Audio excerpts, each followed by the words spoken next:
Hello, everybody. Welcome to another episode of Post in Black, where we celebrate Black excellence behind the lens. Today, we have a very special episode with Ri-Karlo Handy, the CEO and founder of the Handy Foundation. Ri-Karlo, thank you so much for joining us. Appreciate you. Yeah, I got a lot of love for you, because in the building, I have a fondness for Oakland, California. You are a native, so welcome to Town Business in the building. Let's go. Yes, sir. Yes, sir. Now, as we always do before we start our episodes, we like to do a little icebreaker. Okay. All right. What is something that you are watching right now that everybody should be watching? You're like, hey, you're not watching this? Oh, you need to get on that. You know what I mean? Give us something. What's out here? There's so much content. It's so much out. So look, I'm gonna keep it real. Yeah. My first thought is to say The Bear. Okay. I'm only in episode 1 though, but okay. I got so much I guess folks out there confirming that it's gonna be good, better and better and better. So a lot of my writer friends are like, you gotta watch The Bear. So that's on my list, but I've been busy. What's it about? You give us a little what's drawing you into it? Like what made you even say, oh, I gotta try it. Well, honestly, it's more about what I heard I'm going to see. Oh, right? Okay, all right. But I will say this is well written. Okay. It's about Salad Shop and the kitchen staff. Now, I have a lot of history working on food shows, but in the unscripted space. Yeah. So, that made me a little interested. And honestly, like, my wife enjoys it. So, it's always good to have something you can watch with wifey, right? Right, exactly. Yeah, because a lot of the stuff that I like, Breaking Bad, The Wire, that's tough. I'm gonna say this: do you guys ever have an issue where you catch an episode and leave her hanging, or she catches something you already watched this? I'm gonna tell you something. Like she fall asleep, right? So okay. After a while, I just gotta finish it. I can't wait like 3 weeks. Right. What are we doing? See what happened. What are we doing? I'll be like, yo, look, when you catch up, let's talk. Yeah, we can talk. Yeah, 2 weeks. Let me know what's going on. I dig it. There's so much out here. Somebody told me to watch Severance. I was getting on Severance, watching I watch Succession. I watch about 8 episodes, and then I don't watch for a month, and then I got to start back over again. The morning show. There's so much out here. I binge a lot though, so I think that question is different now because what I'm actively watching versus what I watched over the weekend 2 months ago. Yeah, you know what I'm saying? Right. Because people just go straight through. Right. I can't think of the last thing I binge watched, but I know I'm waiting until I have time, and I wait till the season's over.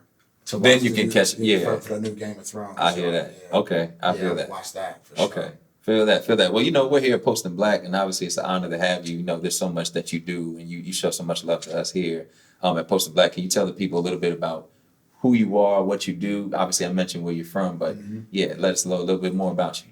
Whew. It's a lot because I honestly have now I just consider myself an entertainment entrepreneur. Okay. But I was an editor first, as far as my professional career is concerned in television. But, I've had a few careers, honestly. Really? So that the easiest way to couch it is, I started as a production assistant when I was 14. Started directing music videos about 17, 18. Yeah. And I was exclusively a director of music videos until I was 22. Wow. So I had a career. I was one of the directors side of No Limit Films. Wow. When they first started with Jeff Flanagan and GB over there and Black. Real quick, you're saying that. How do you even get started? How do you get signed?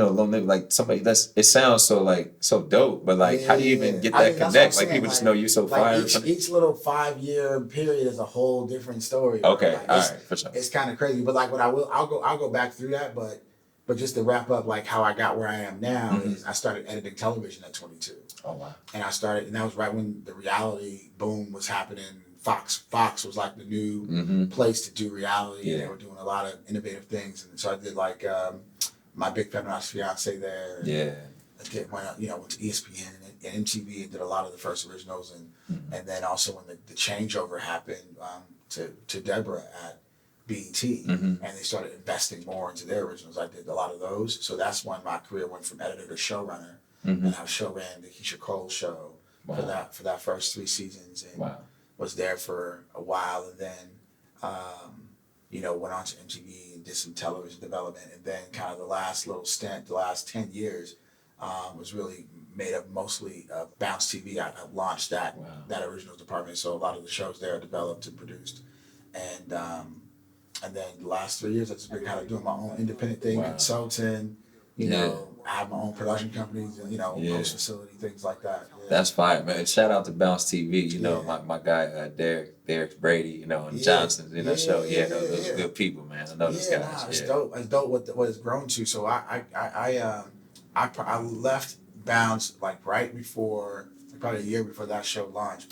But that's with Cedric and Eric Ron, my guy over there. So yeah, we kind of started that relationship, and then they grew it into that. Yeah, that's fire. That's a lot. One of the things that I really like when doing all these interviews is the history, how people got started, and then like the experience. And you mentioned so many, like I don't even know where to start. There's so much experience. Talk about your first gig. What was that like coming into obviously your first gig as an editor? Would you say when you're running that? Like that's a lot for 22 years old. I graduated Hampton. I was working. I ain't even gonna tell you where I was working. I was teaching, middle school and elementary school, but working on the first show as an editor. How was that at that age? Well, it's interesting because, and this is why I tell everyone, no matter what you want to do in this business or any business, you got to educate yourself about the business. Yes, sir. Because I can tell you for a fact, I've been on set from 14 years old till I was 22, pretty much every day, every week of my life, right? Yeah. And I had never been outside of set though. So I only wanted to be a director. I didn't even know what the edit bay was all about. I've been to the edit bay. I knew it was a thing that existed, but I didn't really understand it like I understand it now. And I didn't know the money that was available. I saw the editor as someone that worked for the director. So my assumption is the director makes more than everybody because he's the one saying stuff. Right. So the editor works for him. I want to be the guy, so I work for him. Right. So real talk, I only became an editor because I needed a job. You know what I mean? I just straight up needed a job. I was 22-year-old, in LA, struggling, trying to pay the rent. Right. I wasn't getting up. And actually, Napster had happened, so music video industry had died. Wasn't no more little low budget videos I could pay the bills with happening. Right. So long story short, my first day on that job, I didn't even know how to use Avid. I never touched the Avid before. Wow. But the reason why I got the job was because I've been editing stuff on Final Cut at home. I have been editing my own music videos, and the post-suit knew that I had the chops to come and be what they were calling a junior editor at the time. Okay. And we went through the whole process. He pretty much hired me. And he was like, hey, Avid, right? Like, we don't Avid here. Like, as a aside. Yeah. You're like, I was like, let me figure this out. Avid. And by that time, I've been, when I learned how to edit, I was 14 or 13, 14 years old. And I was I was on cuts only. So that was tape to tape. There wasn't it was all analog. And then I taught myself Final Cut. And I used this thing called Toaster 2000, which if you old, you know about that. Yeah. I've heard it, but yeah. So I knew a lot of different edit systems. So I was pretty confident I could figure it out. Yeah. But I also don't want to take an L on my first day. Right. So I stayed there for 22 hours, and it was a night shift. And luckily, nobody needed my bay behind me. Yeah. So I stayed into the next day because I knew that they were going to come in, wondering where my stuff was. Right. And I didn't know what a string out was. Right. And so they said they want you to string out the host intro for the show, right? So if you're watching this and you don't know what a string out is, let the people know. It's just literally taking your footage. You shot a bunch of stuff all day, right? And the host had messed up 3 times. We're gonna do a better take this way. So you're gonna find all the best stuff and put it into an order, so all the best stuff is in line. Yeah. And the editor can actually hook it up. But I had never been on any show before. Right. I only done music videos and concerts. You're like editing and assistant editing at the same time. You're it doing was a junior editor role. It was a junior editor role. So that was just meant to help the editor. This is a big network show. Right. It's been lots of money. We had 20 editors on the show. It was a reality show. So I didn't know what that meant, but I saw that there was music. So I just looked at other people's cuts. Like I saw the cuts of the show. And I'm like, and I seen the show on TV before, not this particular one, but shows like it. Right. So I was like, well, I'm just making it look like that since I don't know what a string out is. So I just cut the whole intro. And then they moved me to cutting teases the next week. Oh, that's crazy. I cut all the teases that season. That's crazy. Did you like that? Like when you got moved up, were you feeling good about it? You're like, okay. Yeah. And they loved it too, because they got me at the same rate but doing more work.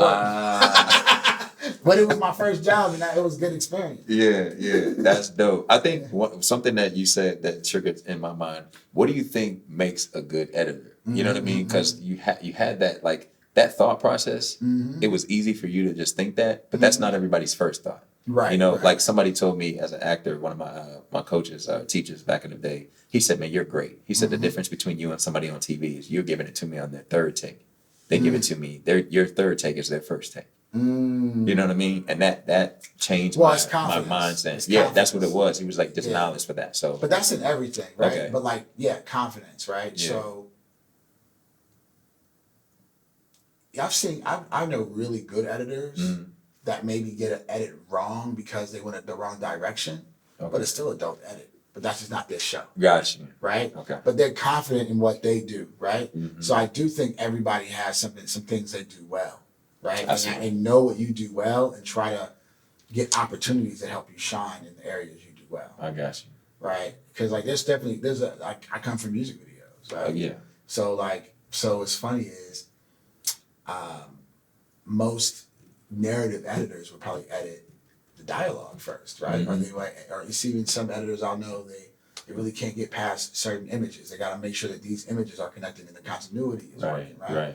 For me, I cut from music videos, then teases, and then a lot of my work I was getting because I was cutting super teases for a lot of shows, right? If you know those super teases, that's that 2 minute that says at the top of the show, this season, all this stuff happens. A lot of MTV shows I'll cut the super teases for.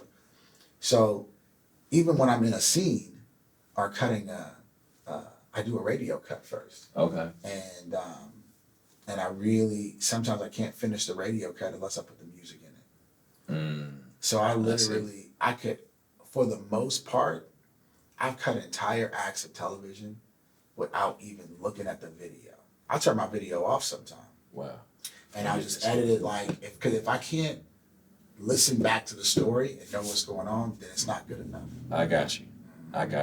That's a unique quality. And that's something that's different. I think that's a cool skill set that you mentioned. Everybody's different. It's like, that's what makes you unique. And I think you'll get called for specific jobs or certain jobs, but with everything that you've done, it kind of led to some of the other items that you've done over the year in your course of your career, which we're going to jump into. Music videos, scripted, narrative. This is maybe a random question, but what has been your favorite, project over the years? Because we stopped right when you had your first gig, but you mentioned music videos. What is something that you like and you take away from each of these projects, like the music videos to the unscripted to scripted? Yeah, I mean, I can kind of categorize them, right? Yeah. So like, I can have a favorite music video, favorite television show, or favorite reality show, probably favorite scripted show. Yeah. Like that. And so I would say music videos are tough. I haven't done like 1,000 of them, but I've heard I would say I'm talking about tough to pick. Okay, gotcha. So my favorite music video I did that I would say, if I had to say this is my favorite one that I've done, is the Weed song with Bone Thugs and Harmony. So I don't know if you know that song. Come on. So I directed. I mean, we could probably play it. I don't know if we're gonna get copyrighted. I know. We haven't played it. Yeah. That's not a song for the kids. But actually, what's crazy? Shout out to my sister Krista who loves Bone Thugs. But what's crazy is if you think about it, I mean, that song was such an underground, illegal kind of. They're talking about drugs, right? Well, now weed's legal everywhere. Yeah, so it's kind of crazy. So that would be my favorite music video that I directed, and then my favorite TV show. I kind of have to say Keisha Cole, but I know there's a deep cut that a lot of people probably didn't see. Yeah, it was Son of a Gun with Peter Guns and Corey Guns. Yeah, I didn't see it, but I heard of that. I know what you're talking about. So we only got in one season. Yeah. But the thing I did with Keisha Cole in that show, if you really pay attention, but that show I got to really do it a lot more. Is we incorporated music in it. So I basically had, in the act breaks, we cut these little mini music videos from studio sessions of his records. And if people really paid attention to the Keisha Cole show, every one of her seasons, we played the full records. Right. And that was one of the things I think helped drive album sales and her success too. So I love that. And I think the vivid memory as an editor, I think is coming into play because you remember these specific moments and takeaways from that, Something about with your career trajectory that jumps out to me is the fluidity of all the projects. Does that come from obviously it comes from a hustle, but does it come from a mentor? You know, can you talk about the relationships of people in the industry? Because I think sometimes when we're talking about posting black, we don't really see a lot of people in the industry that look like us. So when you're going from your first project, did you see anybody else in the edit bay that looked like you? You talk about waiting for people to come behind you, or Keisha Cole, you know, working at BET, but still, was it like you were learning and then like, wait, where's everybody else? There's no black people, there's no young black men. Like, what's going on? Yeah. Well, okay, so, and here's the thing, I was literally reflecting on my career. And I'm gonna be really honest. I think the fact that I grew up in Germany, from Oakland, Right. till I was 9 years old. Then I moved to Germany from when I was 9 to about 15. Then I moved back to Oakland. Wow. 14. Then I moved back to Oakland. Then I moved to LA. So I got a wide spectrum of family and friends. Yeah. And so like, and for Christmas, for instance, one week I'm with my mom hanging out with a German woman that's her best friend who's a jockey, and their family, Right. eating some rum, drinking some rum, Right. that they put in a barrel a year ago, with the horses in the back. And the next week I'm in deep East Oakland with my father on the block. You see what I'm saying? Yeah. And so what I'm saying is I think one area that we all struggle as human beings is with being with people socially that are different than us. Yeah. And so that's one thing that was never an issue for me even one day in my life. Because of my life experience, Yeah. I could go into any circle, literally. I could be with the Killers one day, with the Doctors the next day, Yes, sir. and have conversations and make everyone feel comfortable. Yeah. And so I think that's been kind of my secret sauce to everything. And I will tell you, unfortunately, this business is not corporate, right? It's not based on academic achievement. Right. Right? It's highly based on relationships and skills. Yeah. So you got to be really good at what you do, and people got to like you. Yeah. Because talk about that a little bit too. The people gotta like you aspect, because I've Yeah. heard, you know, being in LA, I'm not from LA either, but I've been here a while now, and people always say, well, you know, I gotta change. I think from my perspective, LA is a city where people do the most to not conform to LA. When you go to New York, people don't talk about, oh, New York got this. They just adjust. You know, but like LA, people come out here and like, oh, I ain't gonna change. I ain't gonna do this. And I'm like, well, maybe you won't be working. No, exactly. You're hitting on something very important. You know what I mean? And this is the analogy I use, right? Yeah. If I come to you because I heard you were the best artist that paints posted black posters in the world. Right. And everybody knows that's what you do. Right. And I'm like, yo, bro, can you paint me one too? You could be cocky. Like, yeah, this is how I do it. This won't. However, if I come to you and I say, can you cut my hair or wash my child? Right? You gotta do that the way I want you to do it. Right. Right? Because now it's a whole different relationship. And I think that when you go to film school, for instance, and you're an independent filmmaker or you're a musician, right? There are categories of things that are about you doing you and you being a great you. Yeah. And people will pay you to be the best you can be. Yes. But there are other categories where I'm the client and I'm paying you to provide me a service. And so I think a lot of people get those two things twisted. Yeah. You know what I mean? They get those two things twisted. And at the end of the day, I think that if you don't know how to be humble and be of service to people, then that's not the industry for you. You should just create your own thing, which a lot of people have done. Yeah. People have done it. People create their own thing. You got my own world, you got your own brand, product, etc., and then you do you. Right. But you just said it. Be humble and be of service. Yeah. This is a service industry. Exactly. And a lot of people get here and find that out a little bit too late. And that's why we have that's a whole different podcast, you know, but it's a lot but it's there's real. a little energy. I want to say this though, for real. Like, no matter whether you're the director of the film, you're the star of the show, you're the whatever you are, unless it's your personal money where you cut the check, you are of service to the studio, network, production company you're working for that day. And all you should say is, how can I help? 1,000%. 1,000%. So yeah, to the original point I was making, was there anybody that was able to help you along the way? You know what I mean? Like, you know, some mentors and people like that you can count on. You're like, man, because sometimes we've gotten a lot of notes. Oh man, I didn't even know there were other people that did that. in the industry when we first started doing the podcast and doing things. And even my brother, the precipice for starting it, he was like 22 at Warner Brothers and working on shows. And he was like, "Hey man, I'm the only one in there." Yeah. And I got to go in there with him. And they were like, "Oh, you edit too?" And I was like, "No, I'm an actor." But it was like this one 22-year-old black guy, and then all these older gentlemen, older white men, no women, older white men. I was like, "Yo, you're right." So it's crazy. So yeah, it was mentors for you. Well, so I had a ton. Honestly, I was super lucky. Okay.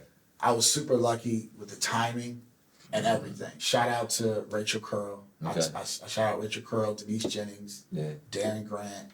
These are the people that when I was 14, 15, 16, mentoring me, letting me know what to do, giving me jobs. Rachel Curl was a production manager, and I was a summer intern at the Oakland Film Commissioner's office. And I gave her my resume, didn't have nothing on it. I got offered 2 jobs. Rachel offered me a volunteer job on E-40's video, Sprinkle Me. Wow. And I was like, it was literally for free. You know what I mean? I just showed up for free. And I had done some independent movie stuff before then, like some San Francisco State student stuff. And but that's really what got me started. And I remember the day I caught the BART to a Conscious Daughter's music video shoot. And it took me like 3 hours to get there. Yeah. And I just got there just in time for the lunch run. So I went and got burritos for the crew. And she's like, "Hey, I was talking to production. They're going to pay you this time." Oh, wow. I was like, "What?"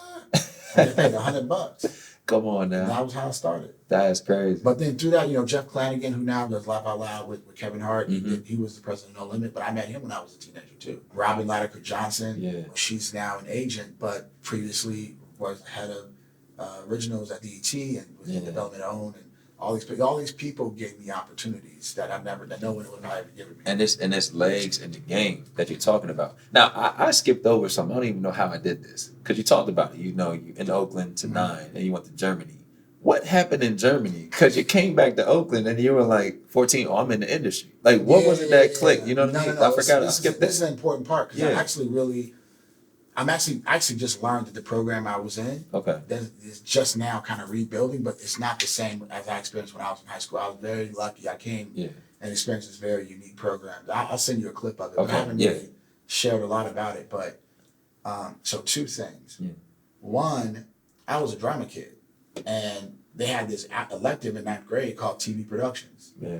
So I took that because I'm like, I'm going to be on TV anyway, So I took that, and I literally have the videotape, bro. I have the videotape. Learning in 9th grade what a tilt up and down was, what a pan left and right is. That's crazy. They had the edit base VHS back to back. And so I did that in 9th grade. And we made a video yearbook, right? But we're all 9th graders, so everybody's new. Yeah. But I was the best editor in class, I guess. Or one of the best, because I did a lot of heavy lifting on editing the school's video yearbook. Okay. Right, so that was my first big editing project. Right. Wow. At the end of 9th grade, and honestly, I didn't do well in 9th grade. Like I was kind of messing up. That was the only class I was like really paying attention to. Yeah. But let's not talk about my other grades. And so I went to Oakland to live with my dad. Because my mom was like, "You gotta go," we sing Boys in the Hood, right? So I had to go live with my dad. Yeah. So my dad was in East Oakland. He was a teacher, and my grandma's a teacher in the district. Okay. So the fortunate thing for me is my grandmother, my dad, and a few other folks in the family knew all the programs available in the whole school district. I knew where to go find out. So they made sure I went to the high school that had the media academy. They're like, well, at least she's into that. Yeah, what high school did you go to? Fremont High School. Okay, gotcha. Yeah, so I went to Fremont. Then the media academy. Matter of fact, there's a story about media academy from my high school in the New York Times right now. It just came out like 2 weeks ago. Come on now. One of the women that was in high school around my time I was in high school is now running the program and revitalizing it. But what's sad though, is a lot of these programs that I had in the 90s, I'm realizing my sisters 10 years later didn't have because they lost funding. Really? But this is what's crazy. Yeah. In 10th grade, I got a job at the Oakland Public Schools District's TV station. Wow. So I was on live TV every day. And then I got an opportunity by the end of 10th grade to start stage managing and directing live TV every day. Come on.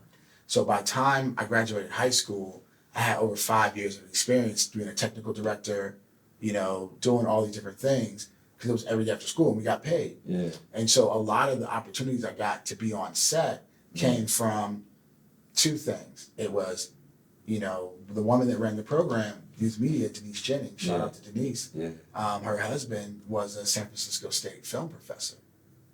Wow. So, hey, you got any students that could volunteer on our student films? Come on. Nobody would volunteer. There's 450 kids in that program. I was the only one on set volunteering on the student films. From the student films, I met the film commissioner. Yeah. From the film commissioner, I met Ri-Karlo. I'm on set with E-40. I don't know if y'all paying attention to this interview. This is incredible. I'm getting excited. I never gave that whole interview. But that's what I'm saying. Like, I'm getting excited because like that type of opportunity and knowledge. And one thing I would say too, credit to you, because a lot of people will get those things and don't take advantage of it. 100%. You know what I mean? They're like, man, I don't want to do all this because it's like you're being made, parent telling you this or people putting you in position. But you were like, you seemed like you ran to it, you gravitated to it. I was really into it. And you knew you were like, I want to do this. Yeah, because I was never good at basketball. Mm-hmm. You know what I mean? Like, I think I was a little cool at baseball, but I think every 9-year-old kid is decent at baseball. Right? So we all thought we was going to the World Series one day. Right. But like, honestly, I think the secret, and it's hard, but I think you got to keep trying things until you find that thing you really feel like you're good at. I like that. You know what I mean? Because I think everybody got something they're good at, but a lot of times we give up because we're trying to pay bills, we're trying to please somebody, we're trying to get a degree. Right. If you find a thing you're good at, you're good. I love it. We're gonna have to do a part 2 with you, but I want to have you talk to us a little bit about the Handy Foundation and what was the precipice for you starting that. So many people get back to you. It feels like this is part of what you want to do, and I love what you guys are doing. With you, all the programs that you're going. It's important to note that like all through my career, people have helped me. Mm-hmm. So like when I got into Hollywood, I'm editing television shows. I was constantly, meeting cats, cousins, friends, my brother. So my brother was in the military. I said, yo, you come to LA, I can get you in the business. Yeah. You know what I mean? So my brother's a perfect example. Yeah. I came to stay with me, gave him 10 phone numbers, showed him how to do a couple things, right, on the system. I'm like, yo, call these 10 people, tell them you're my brother, tell them you know how to do these things, and that you're looking for work. Come on. And honestly, if more people would do that, it would be more people of color in the business. Yes, sir. That's facts. Because a lot of times, we don't take chances on people making recommendations when we still trying to get on. Yeah. And I think that was one thing that was fortunate for me, is I felt very successful very young, right? So I didn't feel like I was going to harm my 10-year relationship with somebody by recommending somebody. Yeah, or that they were going to like take your spot. No, not take my spot. Because I was still editing music videos on the side. So I had cats in my house editing music videos while I'm at work editing television. So I would be training cats to edit. So like there's a young guy named Ace, young guy, a guy named Robbie, right? One of my friend of a friend. Yeah. I taught him how to edit at my house, and next thing I really chopped it over, I'm on The Bachelor now. Yeah, you know what I mean? Yeah. Like there's a lot of people that already done it, but that's just something I would do. I always tell people, I give anybody 5 minutes, tell them exactly what to do, and if they do it, bam, I'm gonna spend more time with you. You know what I mean? And then keep going. So I've never been the type of person to not give opportunity, and also a lot of showrunners, a lot of black showrunners now that we know of, like that they worked with me in the Keisha Cole days. I did the first originals at BET that were like reaching 1 million plus. Right. I did the first original at OWN. It's called Pink Pastry, right? Pink Pastry. I developed Mary Mary at E1. I helped develop all their first originals. So I put a lot of black folks on during those projects. And sadly, there was not a ton of other people doing it. But what I will say is, and there are tons of people that put a lot of black folks on. Let me clarify that. I just want to say, not a lot of showrunners. Yeah, no, I know what you mean. And the reason why I think I was in a unique position to do that is because I've done every job. So I could talk to almost anybody in the department with confidence and know that they can do it. Right. And if you only come from one department, it's hard for you to tell somebody what to do in another department. Exactly. And so I think some of us are just like, we don't have the experience in post or production or this area or that area. So we let the studio folks kind of dictate who we hire. Yeah. No. And I think if you're a black person in a position as a showrunner to make decisions, you need to hire or be a part of hiring every single person on your staff. Period. Come on. Thought about it. But to that point, with the Handy Foundation, people in the industry know me, know who I am. And after George Floyd, 2020, May of 2020, everybody looking for black editors, like we, unicorns out here. And honestly, I didn't know a lot of black folks in the union, because at that point, I'd only been in the union for a little while. I just did a union show, like just randomly, recently, before that. And so, long story short, it's a lot of long story too. You definitely go read about it. I don't know if you want to break it all the way down. No, I mean just the gist of like everything that you're doing to be a open door for other people, and like I guess talk about really quickly, like what do people have to do to even be a part of it? You know what I mean?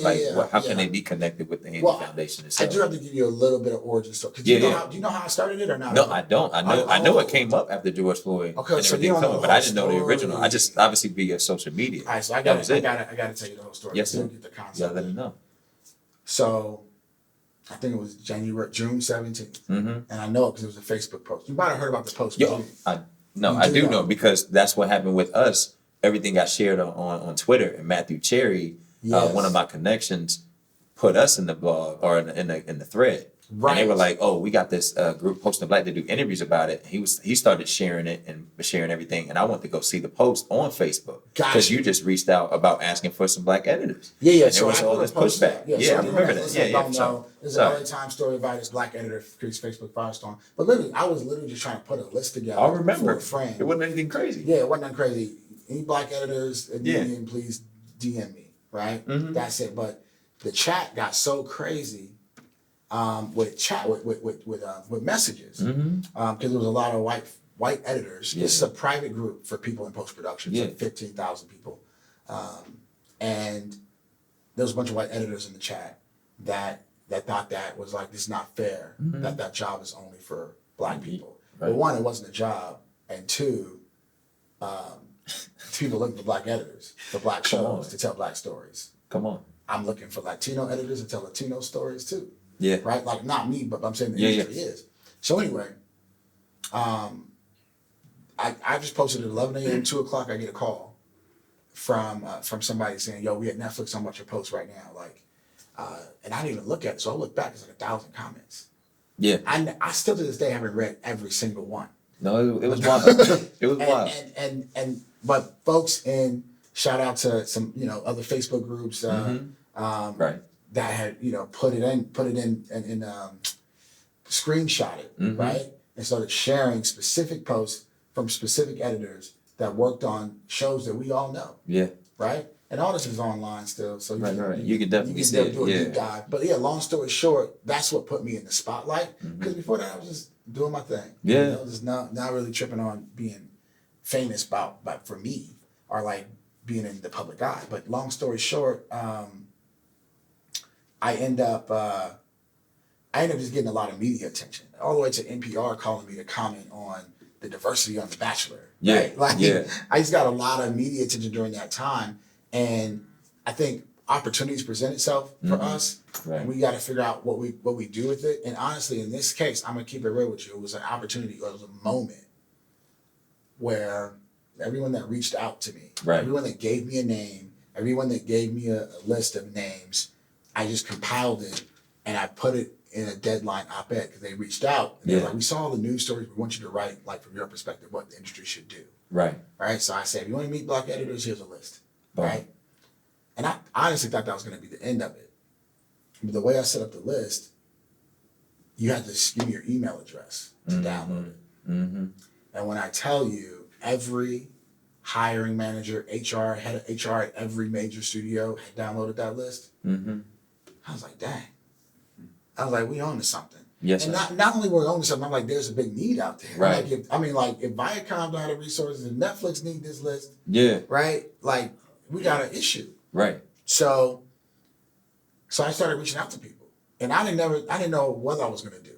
I just was like, let me just meet with these people, And it was a moment where I was just like, this could be an opportunity for me individually to like enrich my career. Right. Or this could be an opportunity for everybody. To blow.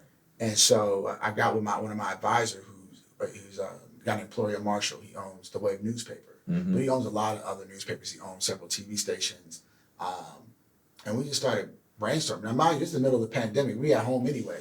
Yeah. We on Zoom just brainstorming. Yeah. Like, what we doing? Yeah, what we doing? So we basically just figured out what the need was and decided to serve it. And so what we landed on was we need to help more people of color get into post-production. And the way to do it is not this list. Because the list of people that I had were all people that were working. Right. They didn't need my help getting a job. Matter of fact, people was calling me like, yo, bro, I'm actually booked for the next while, so, tell them to stop calling me. Right. Yeah. So, and we have a big disparity in our business. Like, we're doing like almost between scripted and non-scripted, almost 1,700 series a year. Man. Right? 1,700 series. It's like, and there's not enough for one black entity to be on each one of the shows in our business. Right? So what I decided, and also it goes back to that analogy I made, you're not just gonna let any old body babysit your child. So I think where they were missing in the industry was trying to get people to edit and direct, which is basically saying, make this black person babysit your child tomorrow. Yeah. And not everybody gonna be comfortable with that. Not for no racist stuff, but it's really because that's your baby. It took you 10 years to sell this show. Right. You're not gonna give it to any old body. Not to anybody. So, but there are jobs in our industries that are technical, like the assistant editor. That is a support job. That's like IT job. Right. Like you can train people. Give that guy a job. No one cares who plumbs they plumber. Right. Who plumbs they plumbing. They want their stuff to work. Right. So that's why we landed there. Right. So we landed on that job, and I just called all the people that called me and all the people I knew from my experience. If I trained somebody to be an assistant editor, would you hire them? I got a bunch of yeses. Urban League was like, we want to partner with you. We want to support the program. And we actually, I can't fail to say this, our program is actually kind of a feeder out of the backstage program from the Urban League. So the Urban League and a lot of the nonprofits are training people, but they were having the trouble of connecting people with jobs. Yeah. So that's where we come in. We actually give them that apprenticeship level training, and then we place them in jobs. So to date, first cohort we did in 2020 was 8 people. All of them are working still. The program has helped me tremendously.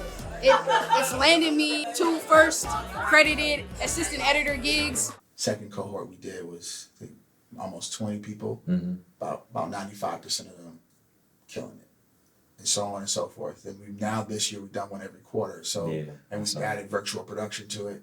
We're doing Unreal Engine training. So to date, we've trained and placed over 90 people, and we're about to graduate 22 this weekend. Y'all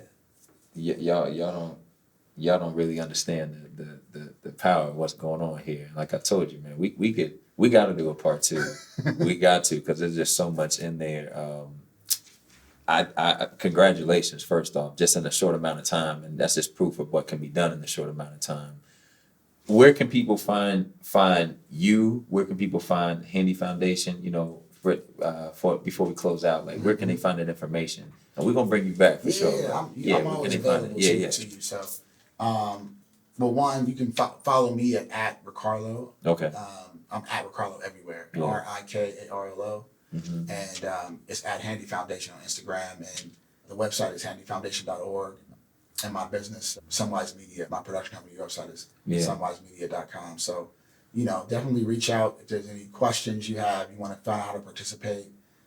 We're trying to create more programming because so many people apply that we can't let everybody in. Yeah. And that's the only sad part, right? Because there's so many qualified people out there that deserve opportunity. Yeah. But they need more doors to get into. Ri-Karlo, man, I appreciate you, bro. Like this is fire, and just everything that you've done in your story, and just it's exciting. And like I said, we could probably talk for days about this, but I just know this is the tip of the iceberg. But we're definitely gonna stay tapped in. We appreciate everything you do to support Post in Black. We're gonna continue to support the Handy Foundation. And for those of you watching, please continue to follow us at Post in Black. I can't even talk. He got me tripped up on everything. At Post in Black. Make sure you follow us on social media. Tap into our YouTube channel. Subscribe there. And don't miss another episode of Post in Black. We'll see you next time.